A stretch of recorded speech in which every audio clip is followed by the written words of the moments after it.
दिनै जाय बेक्तिखौनो जों रायनानै फेजेनदों नङा होमब्ला फाग्ला बै बेक्तिया जोंखौ मोजां मोनगोन नामा मोजां मोनाब्रा दा बिदिब्ला जों दिनै राजखान्थिनि दैदेनगिरिफोरखौ बोरै फोथायनो हानो रायजो राजा नोंथांमोन जों जाय बिथांमोनखौ बै समाव रायदों बै बिथांमोनानो दिनैनि दिनाव जोंनि दैदेनगिरि जाफैगोन होमब्ला जोङो बै बिथांमोनखौ इसिबांदि रायदों इसिबांदि बखिदों नङा होमब्ला एगजामपोल होनानै नङा होमब्ला दा जोङो सोरखौ लोगो हमगोन दिनै जाय बेक्तिखौनो रायदों बे बेक्तिखौनो जोङो आथिं हमनांगौब्ला नङा होमब्ला इलेक्सन जोबनाय लोगो लोगो दा बर्थमान माने बहुद थान्दासै आरो रिजाल्ट फैनो थांगासिनो दं आरो रिजाल्ट फैनायनि उनावबा सोर सरखार दायो नङा होमब्ला माने जों बै समखौ नेनांसिगोन आरो रायजो राजा नोंथांमोन आरो दा बे माखासे समनि गेजेरावबो हादान सिफायनायखौ लानानै होखारनायनि बेलायाव गोबां माने रोनि खाथा जेनाखि रेन्ज अफिस बेयावबो एसे गोबां माने दावराव दावसि जालांनाय थासारिफोरखौ जों नुलांबाय थायो आरो नङा होमबा माने नुलांबाय थादों आरो दा जिखुनु हक बेफोरो माने सरखारनि आखायाव थाहैबाय नङा होमब्ला बे दावराव दावसिया जों पाब्लिकआथ' बेयाव गोब्रामलाबायनानै जेबो मोननाय नङा आरो माने गाव गावखौ फरेसान बानायनायसो जागोन आरो माने बे ब्रेनखौ खस्थ' होनायसो जागोन आरो ओंखायनो बै सरखारजों जानाय जाथायफोरखौ लानानै गोबां इउटुबफ्राव बखिलाबायनायाबो थिग नङा आरो मालाबा माने कलबो जानो हागौ रायजो राजा नोंथांमोन दा बेफोरबायदि जायो आरो दा नंखायनो बे समा इलेक्सन जोबनाय लोगो लोगो दा साइलेन्टआव दंथ'यो आरो नङा होमबा दा बिदिनो जायो लोगोफोर माने मालाबा मा कन्टेन्ट लाबोबावनोब्रा सानो आरो कन्टेन्टखौ ज्राव कन्टेन्ट मोनब्लाबो मालाबा समाव माने खामानि दामानिफोरजों गेरेबनानै कन्टेन्टफोरखौ लाबोनो हाया आरो बेफोरबायदि अबस्था जायो माने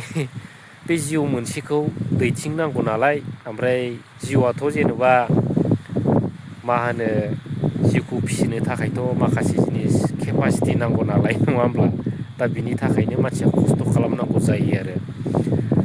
दा जिखुनु हक दा राजनितिनि फंनैसो बाथ्रा सावरायगोन आरो बिराद बारलै लोगोफोर दिनै माने मबाइलाबो फफ्र' फाफ्रासो होनलाजोब्बायदां बाराबो दा इलेक्सन बोथोरा फैयो गरमा गरमि जायो माखासे समनि गेजेराव माने बेफोरो थान्दा जालाङो आरो नङा होमब्ला बै मा जाबावोब्रा होननाय जालाङो आरो जाय देरहालाङो बे देरहालांनो खुसि जाबाय जाय जेननायफ्रा गोसोआव माबा मोनसे गाराय जानानै थाबाय आरो सालाफोरखौ बै फैगोन समावसो मोनगोनलै होननानै माने जुजिलायनाय थाबाय आरो नङा होमब्ला दा बेफोरबायदिनो आरो दा बिनि गेजेराव आङो फंनैसो बाथ्रा बुंनो लुबैदों लोगोफोर दिनै राजखान्थि फोथाराव ओंखारनाय साफ्रोमबो गिदिर माने हिर'फोर माने दैदेनगिरि बिथांमोन नङा होमब्ला जाथिनि दैदेनगिरि एबा माने पलिटिकेल माने दैदेनगिरिफ्रा आरो दा बिसोरखौबो जों मालाबा ओरैबायदि माने फोथायनो गोब्राब जायो आरो ओमफ्राय गोनो गोथो जायो रायजोफोर नङा होमब्ला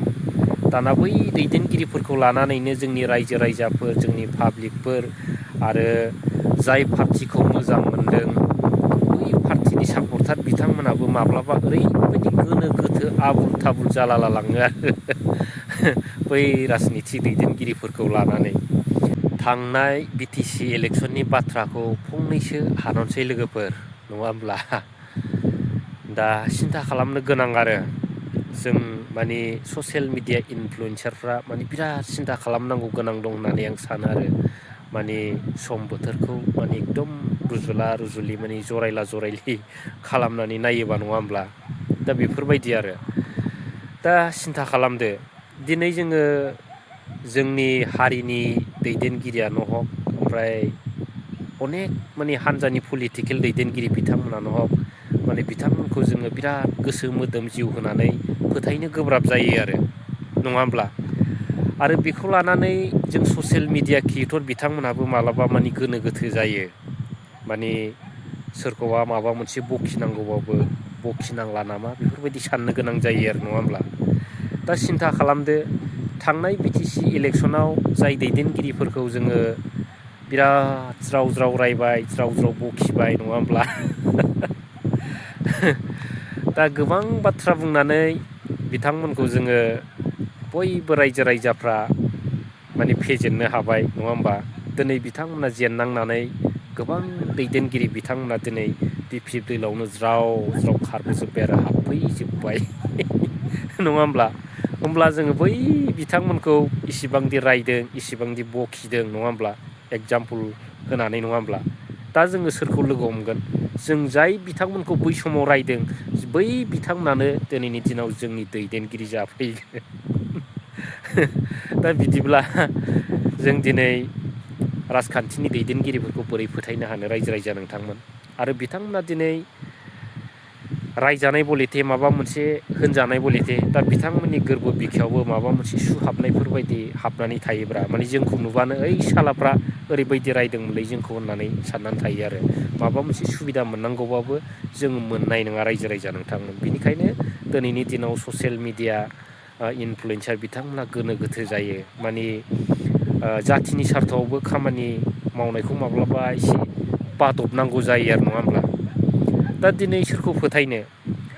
दिनै जोंनि राजखान्थि दैदेनगिरिफ्रा दिनै बैयाव थांनाय समाव नैबे दोलोखौ गाज्रि बुंसै बेयाव थानाय समाव बै दोलोखौ गाज्रि बुंसै नङा होमब्ला आरो गाव गावनि सार्थनि थाखाय बिथांमोना मोख्रा बुन्दाफोरबायदि फार्स्टआव बै बिफांनि फिथाइ सामथाइखौ माने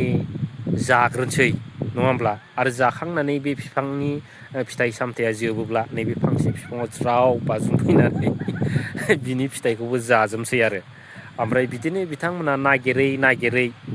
माने जाजोबलाङो आरो नांगौबा जाथिया मा जालाङो खुनु सिन्था गैया रायजो राजा नोंथांमोन माने बिथांमोना माने गाव गावनि सार्थनि थाखायसो खामानि मावो होनजायो माने दानि पलिटिकेल लिडारफोरखौ बुंनो थाङोबा माखासे खिनिखौ माने मा होनो जाथिनि हारिनि सार्थआव खामानि मावनायखौ जों नुवा आरो दा जोंबो सानबाय आरो फैगोन समाव बिदिब्ला जोंबो सोरनिबा फारसे जानानै गोबां बाथ्रा बुंनांगौनि जेबो गोनांथि गैला नामा होननानै जोंबो सिन्था खालामनो गोनां जाबाय रायजो राजा नोंथांमोन नङा होमब्ला दिनै जाय बेक्तिखौनो रायदों बे बेक्तिखौनो जों आथिं हमनांगौब्ला नङा होमब्ला दिनै जाय बेक्तिखौनो जों रायनानै फेजेनदों नङा होमब्ला फाग्ला बै बेक्तिया जोंखौ मोजां मोनगोन नामा मोजां मोनाब्रा आरो जाय दोलोआ बिटिसिखौ फोजोबनो होननानै ओंखारदोंमोन बै समाव UPPL दोलो प्रमद बन्द बिथांनि दिनै बै बिथांमोना जोब्बाय बे बिथांनि दोलोनि मानसिया दिनै ज्राव ज्राव माने BPF दोलोआव खारबोजोबलायबाय नङा होमब्ला